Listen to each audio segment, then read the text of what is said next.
This shit ain't for kids, bruh.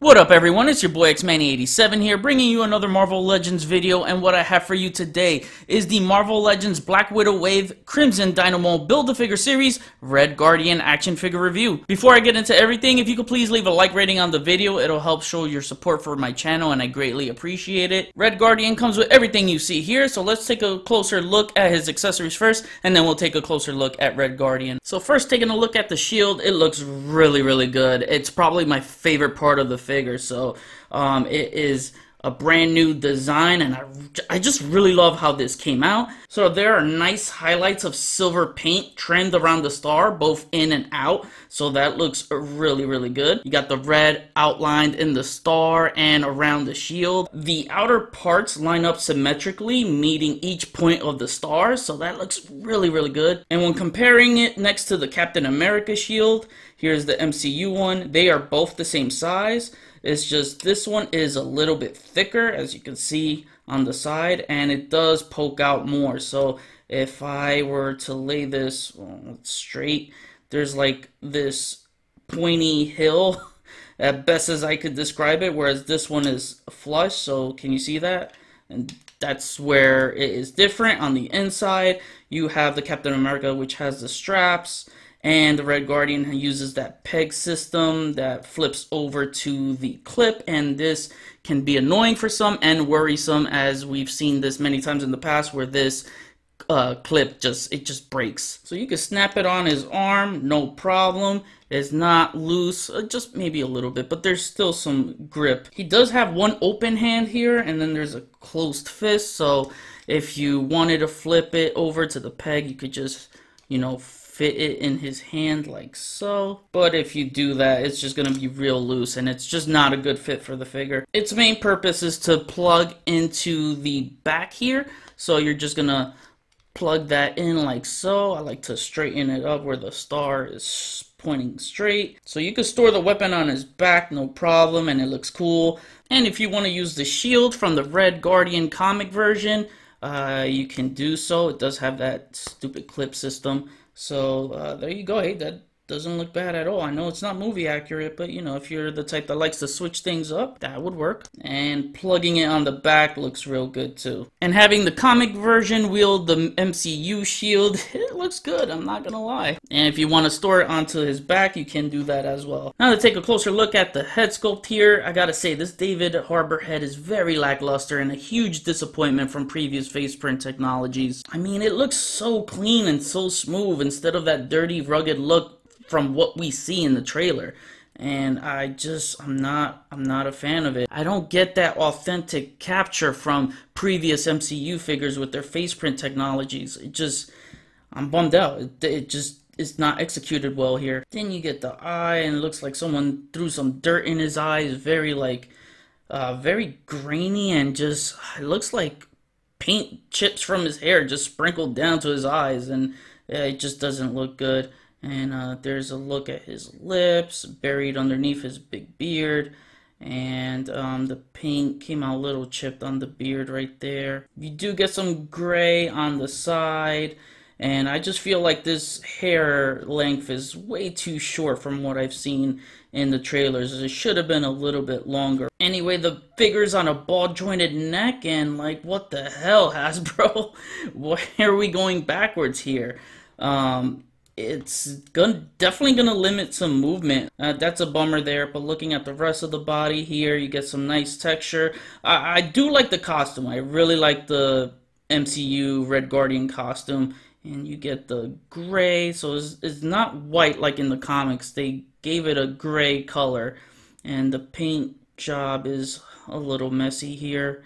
You got some silver metallic paint right there on the straps. And then looking around the shoulders, get this black outline right here on the deltoid muscle, more texturing.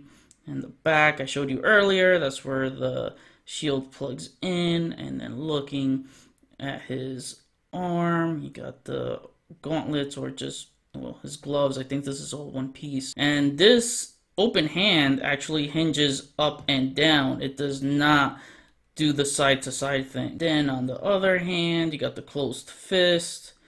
You know, another gauntlet. I really like this design, man. I just wish this paint was so much better on mine. Hopefully you'll get better paint on yours.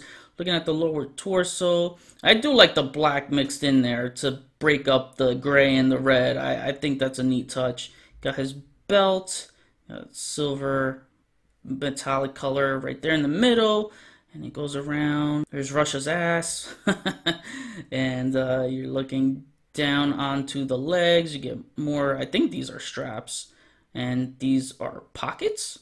Yeah, looks like some big ass pockets. Then similar to what you see on the deltoid muscles on his shoulders, you get that black outline right there. That's, you know, trimming around the knee. And then here are his boots, and they look really good. It reminds me of the old school first debut Undertaker boots. And then you get the bottom of the feet right there, and some treads on the outline. And then just taking a closer look at the back again before we take a look and cover articulation. Now to cover articulation with Red Guardian, his head moves only that far up. It moves down, it moves left, right, and it does pivot really well since it's on a ball joint, and then it rocks around, and then his shoulders move up that far, down that low, all around. He's got the shoulder swivel, bicep swivel, double jointed elbows that bend in more than 90 degrees, so really good. Wrist swivel, and I showed you that this hand moves up and down where the other moves side to side. Ab crunch moves that far down, so pretty decent, and that far back, that's real good. He's got waist swivel. Legs move that far apart, it moves up that high and back that much, so you get this weird ass frontward split.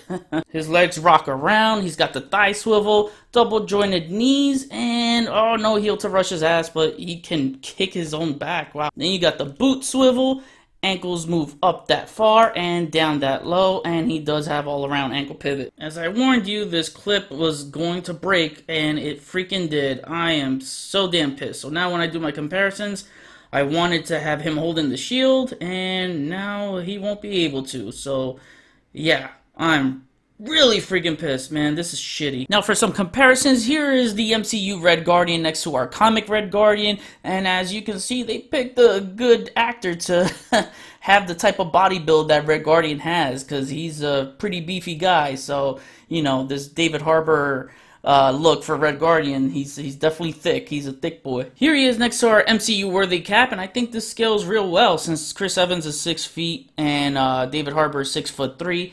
This looks good in comparison. Here he is next to our 80th anniversary comic Captain America. Here he is next to Citizen V. Here he is next to MCU Hydra Soldier. Here he is next to a comic Taskmaster. Here he is next to MCU Winter Soldier. And finally, here is Red Guardian next to the MCU Black Widow from the Cole Obsidian Build-A-Figure wave. I just took off the green vest and put the Quantum 2-pack head on this because it looks so damn good. So yeah, this looks so damn good. Alright guys, and now to wrap things up, my final rating is a 5 out of 10 for me, and that's very low. You guys can tell through the sound of my voice during the review that I was bored shitless and not my typical hyped up self when talking about a figure. That's because this figure sucks. Bottom line, it does. It also sucks that my shield broke, which is my favorite part of this figure. I was more excited for the shield than the figure. They need to get rid of that stupid clip they keep putting on the shield. The straps is the way to go for shields. An alt-closed left hand could have benefited to put him into some fist-fighting poses. The paint on mine is pretty sloppy on some areas. The head is the absolute worst they've put out since using the face print tech. This looks like something that came with MCU figures before that tech. If this is a sign of what's to come for MCU figures, then MCU fans may be in trouble and disappointed. Let's just hope it's just this one figure though. It was definitely a rushed half-assed job here. I wish he had an alt head with the helmet to make him look better. I normally display my MCU figures showing the actors' faces, but this is not one of them I want to display. I'm sure and or hopeful that Hasbro has a plan to re-release one with a helmet and a better face. That's usually how they operate.